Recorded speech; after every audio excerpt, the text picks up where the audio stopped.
es el ejemplo 2.2. Es el ejercicio 24.8 del libro de Sears. Ahí pueden ver en ese capítulo 24 del libro de Sears otros problemas, ¿verdad? Que ustedes pueden complementar esto que estamos viendo en clase. Se trata de un capacitor que está lleno de aire, con placas circulares paralelas. Acuérdense ayer cuando estábamos haciendo el análisis para obtener el valor de la capacitancia en un capacitor de placas paralelas. Recuerden que utilizamos la ley de Gauss. Sacamos el campo eléctrico, lo consideramos constante y nada más nos quedó el área. Pero el área, la integral de superficie del área, ¿verdad? Dijimos que la íbamos a tomar de manera general, porque las placas de un capacitor pueden ser circulares, cuadradas o rectangulares. Y aquí vemos, ¿verdad?, que las placas son precisamente circulares, nos dicen. Bueno, de 5.0 picofaradios es la capacitancia que tiene ya, nos están dando el valor de la capacitancia. Va a usarse, dice, en un circuito en el que estará sometido a un potencial de 1.0 por 10 a la 2 volts. No es otra cosa que 100 volts, ¿verdad? El campo eléctrico entre las placas no va a ser mayor de 1 por 10 a la 4 newton sobre coulombs, es decir, 10.000 newton sobre coulombs. El campo no va a ser mayor. Suponga, dice, que como ingeniero eléctrico en Ciernes de Light Wires Electrónicas, esta es una empresa, ¿verdad? Se le asignan las siguientes tareas. Nos piden diseñar el capacitor determinando las dimensiones físicas y la separación que debe tener las placas, ¿verdad? O sea, nos piden las placas, la dimensión de las placas. Ya nos dijeron que son circulares. Entonces, si las placas son circulares, eso implica que debemos de calcular el radio o bien el diámetro. Y también nos piden la distancia de separación. Ya una vez que hayamos hecho eso, determine la carga máxima que puede tener entre sus placas. No sé si hay alguna duda con esto, alguna pregunta con esto que vamos a hacer. Se trata, ¿verdad?, de un capacitor de placas paralelas cuya capacitancia es de 5 picofaradios. El voltaje, ¿verdad?, que se le va a aplicar entre las dos placas es de 100 volts. Y el campo eléctrico dice que no puede ser mayor a 10.000 newton sobre coulombs. Nos piden que diseñemos, ¿verdad?, las dimensiones del capacitor y la separación que deben de tener las placas. Bueno, entonces vamos a llevar a cabo. Miren, aquí les voy a dar un tip por si alguien está utilizando el programa. A veces yo aquí le hubiera puesto la capacitancia, ¿cómo la estamos nosotros manejando? ¿Qué literal estamos utilizando para manejar capacitancia? La capacitancia la estamos representando con la letra C y así se utiliza. ¿Ok? Bueno, ahora bien, la diferencia de potencial o voltaje, ¿verdad?, lo representamos nosotros con B. Y eso en cualquier libro, ¿verdad?, o de manera normalizada está ahí. Así se debe de utilizar. Sin embargo, aquí el programa, tanto la letra C como la letra B, son palabras reservadas. Es decir, son palabras que no conviene utilizarlas porque podemos obtener un resultado diferente. ¿Por qué digo que son palabras reservadas? Porque C se utiliza ¿para qué? Para designar la unidad de Coulomb, ¿sí? Y B para designar la unidad de ¿quién? De voltaje. Entonces, por esta razón, a la capacitancia mejor le pongo así, le pongo otro nombre. C índice 1 o C2 o CT o CAP, o sea, capacitancia, ¿sí? Para evitar problemas de que lo confunda con el Coulomb y se haga por aquí un error de cálculo. ¿Sí me entienden? Bueno, entonces la capacitancia tenemos un valor de 5 picofaradios que equivale a 5 por 10 a la menos 12 faradios. El voltaje, ¿verdad?, es 1 por 10 a las 2, es decir, un 1 con 2 ceros más serían 100 volts. Aquí lo saca el programa. El campo eléctrico nos dice que es 1 por 10 a la 4, ¿verdad? Si yo aquí le pongo igual, ¿verdad?, porque el programa me lo permite, y si no, pues yo también lo puedo hacer, porque ya esto lo hay, pues me imagino que ustedes ya lo han llevado también, ¿verdad? A ver, vamos a ponerle aquí. A ver si nos permite. Ahí me da ya el valor, ¿verdad? 10.000. Aquí me da un resto de unidades porque es lo mismo. Nada más que yo lo quiero así. Entonces Acuérdense que un newton es un kilogramo por metro sobre segundo al cuadrado. Por eso es que salen todo eso entre Coulomb. Por eso es que me dio las unidades, estas primeras unidades, me las dio así. ¿Sí me entienden? Cuando le puse esto así, me dio kilogramo metro sobre segundo. Ahora un Coulomb. Esto es fácil. Acuérdense que un newton sale de la segunda ley de Newton y dice que es masa por aceleración. Si la masa está dada en kilogramos y la aceleración está dada en metros sobre segundo al cuadrado, ¿qué nos daría? Pues un newton, ¿verdad?, equivale a tener un kilogramo por metro sobre segundo. Permítame. Sobre segundo al cuadrado. ¿Ok? Ahora, un Coulomb. ¿Cómo se define un Coulomb? Se define como un ampere por segundo. Un Coulomb, ¿verdad? Esto es una unidad de corriente que está pasando por un segundo y se define como un ampere por segundo. Entonces, si ustedes hacen el análisis dimensional, ¿verdad? Si ustedes dividen esta parte entre esta parte, ¿qué les va a dar? Esto, ¿verdad? Hagan de cuenta que es como si estuviera ampere por segundo sobre 1, para poder aplicar medios por medios y extremos por extremos. Entonces, ¿esto qué va a dar? Si nosotros aplicamos extremos por extremos y los ponemos arriba, me quedaría aquí en kilogramo por metro, ¿verdad? 1 por kilogramo por metro me quedaría kilogramo por metro. Y esto, ¿verdad? Ampere por segundo al cuadrado, ¿qué me daría? Pues esto me daría ampere, por segundo elevado al cubo, que es precisamente esto que tengo aquí. Pero esto equivale ni más ni menos que un newton sobre Coulomb. Por eso cuando yo le pongo newton sobre Coulomb, el programa también lo acepta, porque es lo mismo. Entonces, no lo vean raro cuando les aparecen ecuaciones, unidades diferentes, porque todas las unidades, ya sean newtons, coulomb, ampere, provienen del sistema internacional.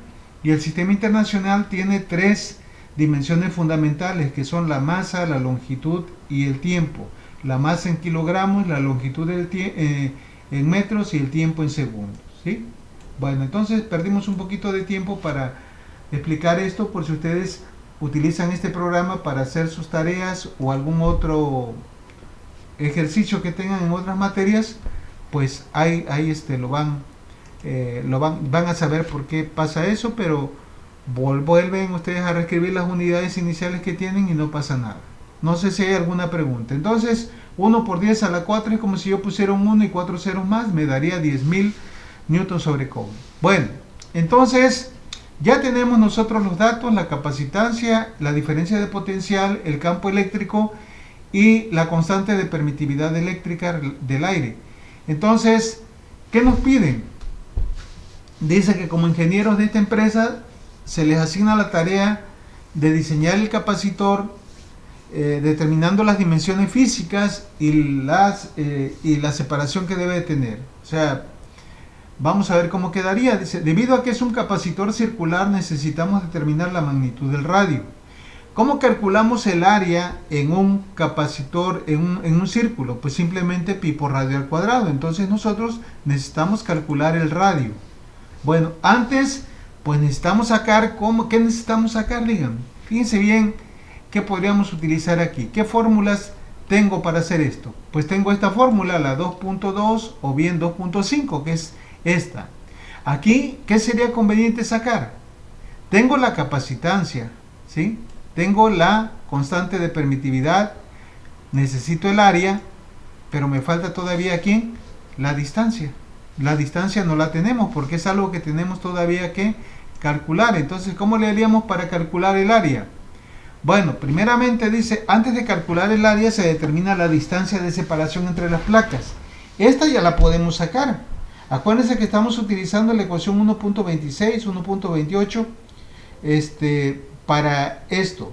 ¿Por qué? Porque tenemos la diferencia de potencial que son 100 volts y tenemos el campo eléctrico. De aquí puedo sacar o despejar la distancia, quedaría delta V entre E, me quedarían 100 entre 10.000, me daría 0.01 metro, es decir, me daría, ese capacitor tendría las placas en ese capacitor De un tendrían una centímetro. separación de ¿cuánto? De 1 centímetro. ¿Sí? ¿Alguien dijo algo que no entendí? No, yo. Nomás dije que era de 1 centímetro la distancia. Ah, ok, sí, está bien. Bueno, entonces ya tenemos la distancia y como ya tenemos la distancia, pues ahora sí podemos regresarnos a la ecuación 2.5 y de aquí despejar el área. Y una vez que tengamos el área ya podemos calcular el radio porque sé de antemano me dicen que es un capacitor circular. ¿Ok? Entonces, teniendo la distancia, dice, teniendo el dato de la distancia de separación ya podemos obtener el valor del área mediante la ecuación 2.2b o 2.5. De aquí despejamos el área, la distancia pasa multiplicando, la constante de permitividad eléctrica pasa dividiendo. De tal manera que al sustituir los valores de la distancia, la capacitancia y la permitividad, me da un valor de ¿cuánto? Me da un valor de 0.0565 metros cuadrados. Si nosotros multiplicamos por 10.000 para convertirlos en centímetros, para tener una idea, ¿cuánto me daría? 56.5 centímetros cuadrados, es un poquito grande. Pero no es el caso, así lo dejamos, o sea, no hay problema. Vamos a despejar el radio. Acuérdense que el radio de un círculo es igual a pi por radio al cuadrado, de donde el radio, despejando el radio, sería igual a ¿quién? Al área entre pi, y para quitarle el cuadrado le sacamos raíz. De tal manera que el radio finalmente va a ser igual al área entre pi, y eso me daría finalmente un radio de 4.24 centímetros.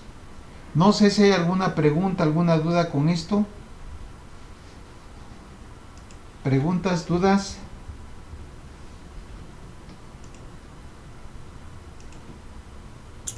Hasta ahorita ninguna, profe. Ok, aquí es cuestión de 0.04 metros, ¿verdad? Y ahí, si yo para convertir en centímetros, tenemos que dividir entre 100.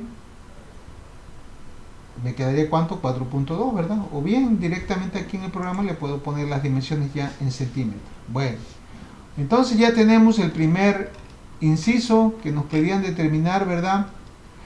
Las dimensiones del capacitor de las placas, que sería el radio, y la distancia de separación. Ahora vamos a determinar la carga máxima que puede tener entre sus placas. ¿Qué fórmula podríamos utilizar para calcular la carga máxima? En la ecuación 2.5 no aparece Q, ¿verdad? Acá podríamos utilizar esta. Tenemos campo, esto, o bien podríamos calcular esta también, ¿verdad? Porque tenemos carga, voltaje y capacitancia. Bueno, vamos a ver cuál utilizamos acá. Dice aplicamos la ecuación 2.1 para calcular la carga máxima. A partir de la definición de capacitancia, de aquí nosotros, ¿verdad? Despejamos Q, B pasaría multiplicando a C y nos queda finalmente esto. Capacitancia, acuérdense que así definí esta variable cap para evitar problemas. Decíamos porque la C solita, si la pongo luego me va a dar otro resultado, porque la C la toma de programa para definir las unidades de Coulomb. Entonces ya aquí me aparece el dato que me da el problema, que es 5 picofaradios por 100 volts, me da una capacitancia máxima de 500 picofaradios, es decir, 500 por 10 a la menos 12, perdón, Coulomb, no faradio, Coulomb. Bueno, dudas, preguntas que tengan.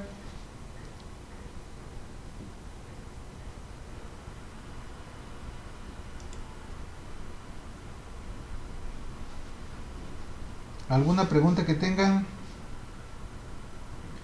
¿No? Bueno, permítame un minuto.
Bueno, ahí ustedes tienen, yo les recomiendo que vayan haciendo sus problemas, vayan haciendo, ¿verdad?, más ejercicio para que cuando venga el examen estén al 100%. Acuérdense que los ejercicios que hacemos en clase, luego los complementan ustedes con los que les dejo la tarea, pero aún así conviene que hagan ustedes todavía más. Bueno, antes de que se me olvide, quedamos que el examen es el día de mañana a las 2.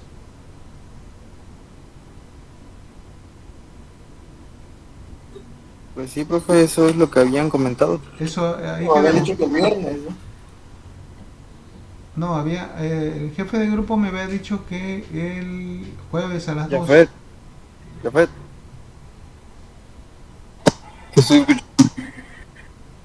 Lo que pasa es que ayer los compañeros de Repite comentaron algo, pero la verdad no lo escuché. Por eso entonces, ¿lo quieren para mañana o para el viernes? Pues para el viernes. Yo digo que para mañana, profe. Es que pues ya se había quedado que era para mañana. Y estaban comentando que el viernes lo querían a las 8 de la mañana, pero nosotros a las 8 de la mañana se nos cruza una clase que es la del maestro Herrera, Ah, la de ok. ecuaciones diferenciales. Y Entonces, ayer pues había dicho que a las 2, ¿no? El jueves mañana Sí. a las 2. Pero comentaron algo los de Repite que no podían porque tenían clases. Pero pues no sé, no han dicho nada aparte de eso. Pero al parecer se queda mañana a las 2. No sé qué día el jefe de grupo.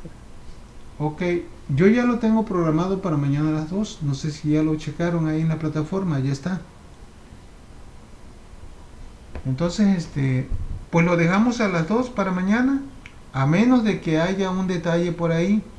Por eso yo les digo, ahorita tenemos la posibilidad que estamos en línea de que no necesariamente tiene que ser en la hora de clase, puede ser cualquier otra hora que ustedes tengan disponible, pero siempre y cuando sea un horario donde ustedes aseguren que tienen una buena señal, o si viven en un ranchito, pues irse a un centro de cómputo. La cosa es que no salgan con que no tuvieron internet o cosas por el estilo. Por eso estamos aquí todavía en posibilidades de cambiar el examen.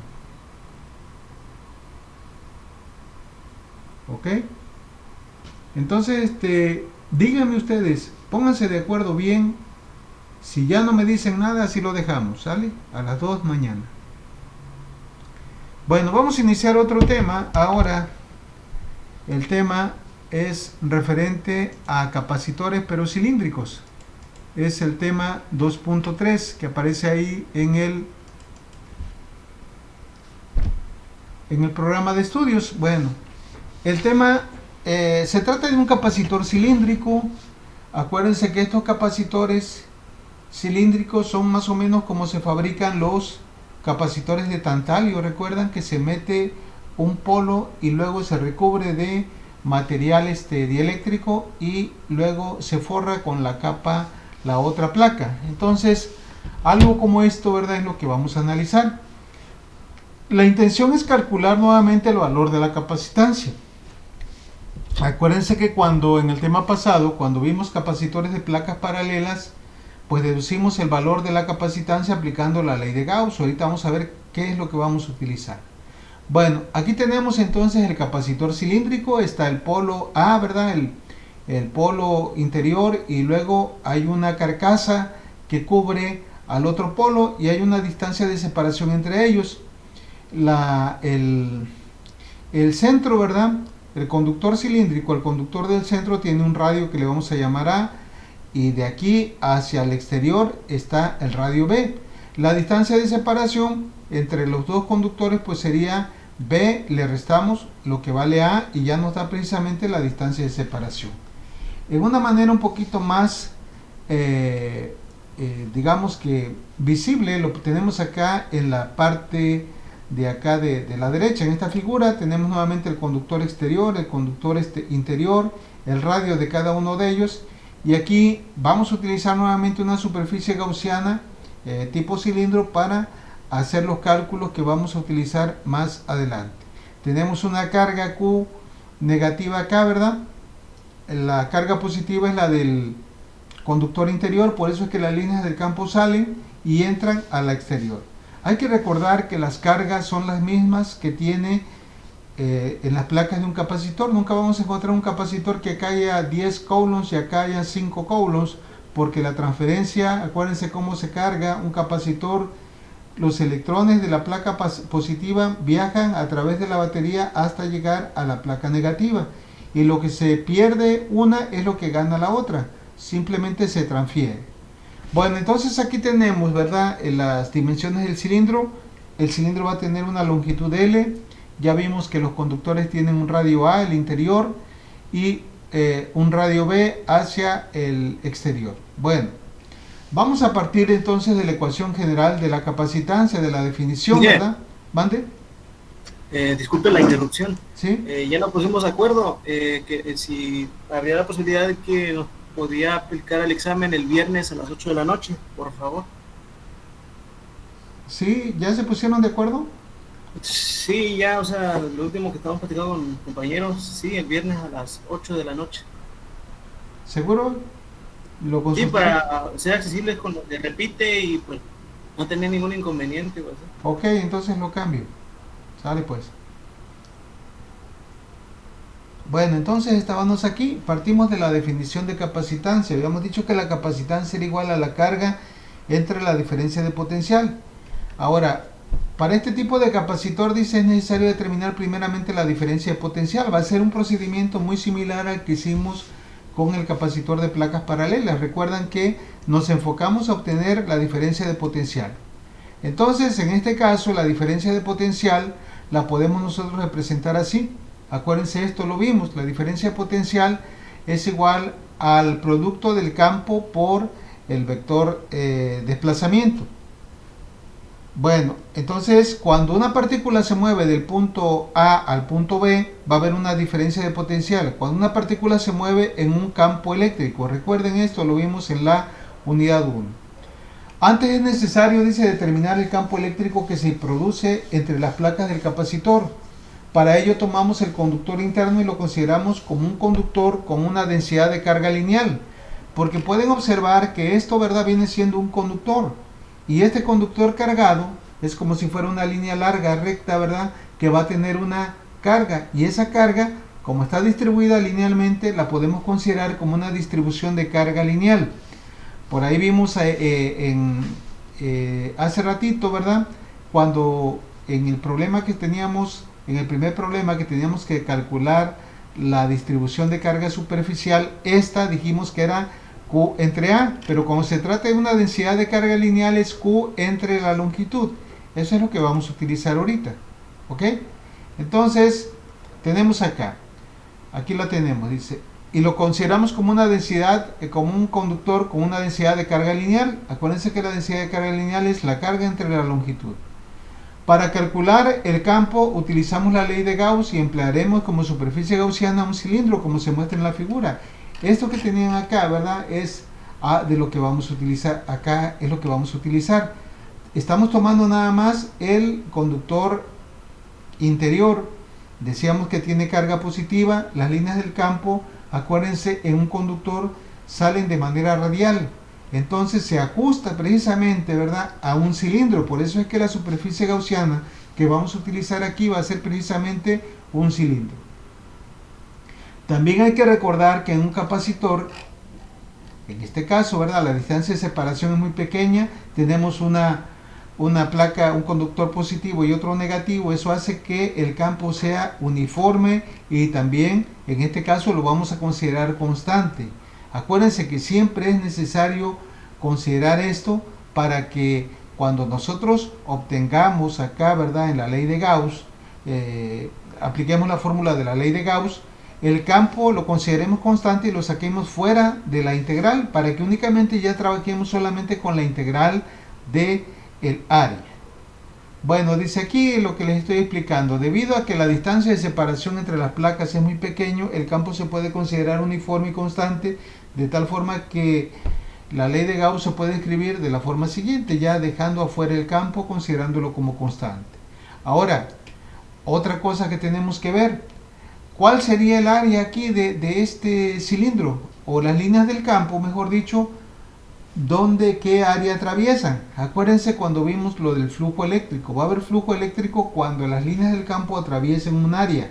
Pero si el área es paralela a las líneas del campo, no va a atravesarlas. Entonces, de acuerdo a la disposición, a la ubicación del conductor y del cilindro gaussiano, ¿cómo quedaría, verdad, el área? Pueden ver que las tapas del cilindro no va a haber flujo a través de ellas. ¿Sí lo entienden por qué? Porque las líneas del campo no la van a atravesar porque van a estar paralelas. O sea que no vamos a considerar aquí, cuando calculemos la integral de superficie, no vamos a considerar el área ni de la tapa superior ni de la tapa inferior porque las líneas del campo no las atraviesan. Solamente vamos a considerar el área del contorno del cilindro.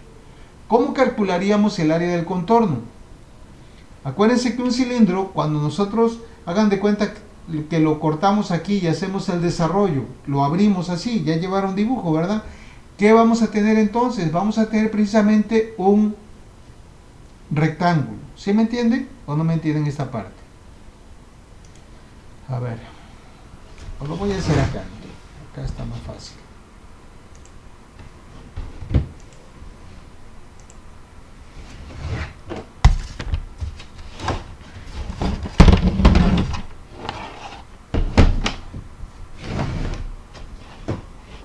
Aquí tenemos el cilindro, ¿verdad?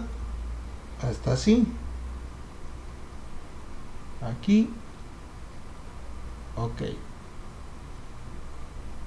Bueno, voy a cortar con una tijera el cilindro por aquí. Y luego, ya una vez que lo corté, vamos a suponer que las tapas no las tiene, nada más es un cilindro hueco. Corto aquí y luego lo extiendo. ¿Qué voy a obtener aquí? Voy a obtener esto de aquí. Una especie de rectángulo dependiendo de la longitud del diámetro.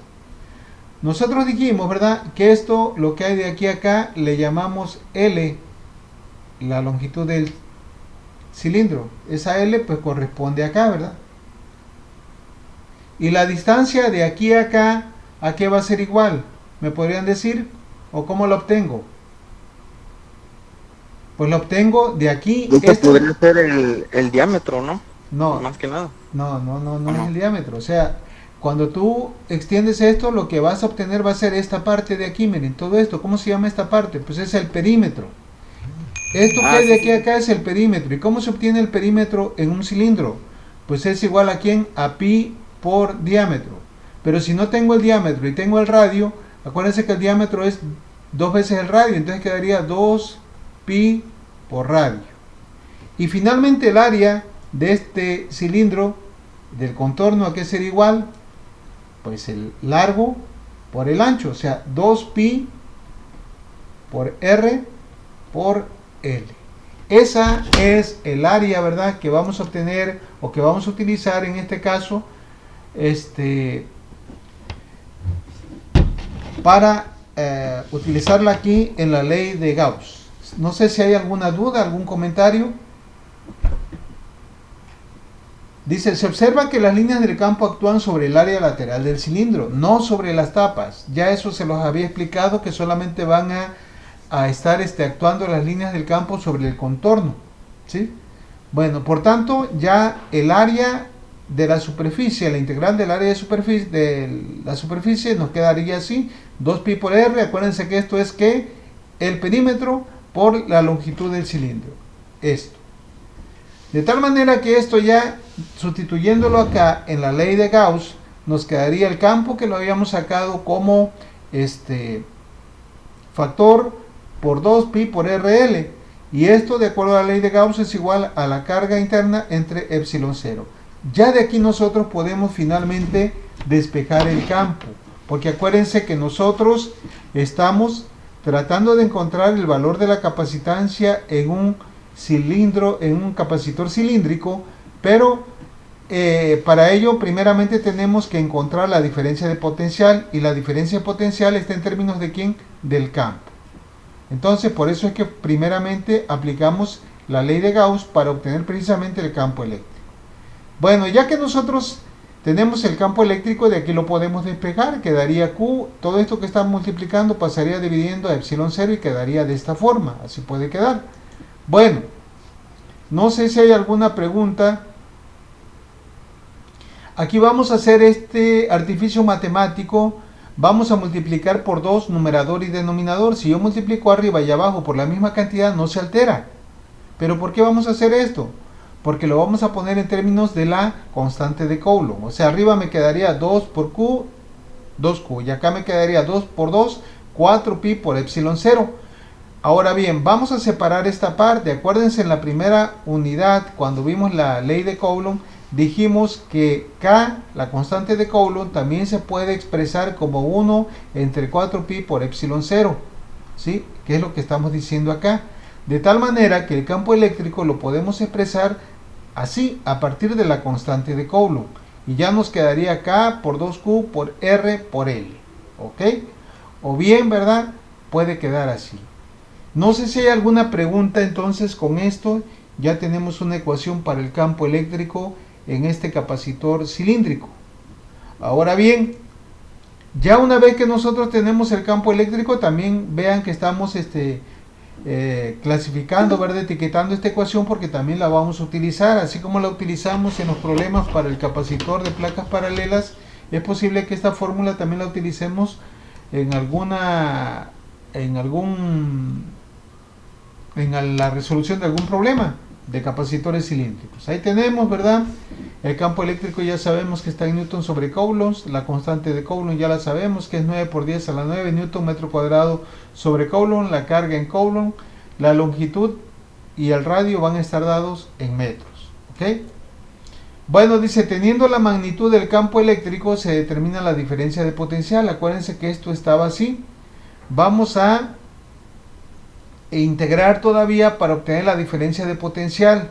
La diferencia de potencial entre las dos placas. Entonces, la diferencia de potencial estaba así. Sustituyo el valor que acabé de obtener del campo y esto me queda de la siguiente manera. ¿Ok? Bueno, aquí lo vamos a dejar para no ya no hacerlo a prisa, porque ya nos quedan 2 minutos.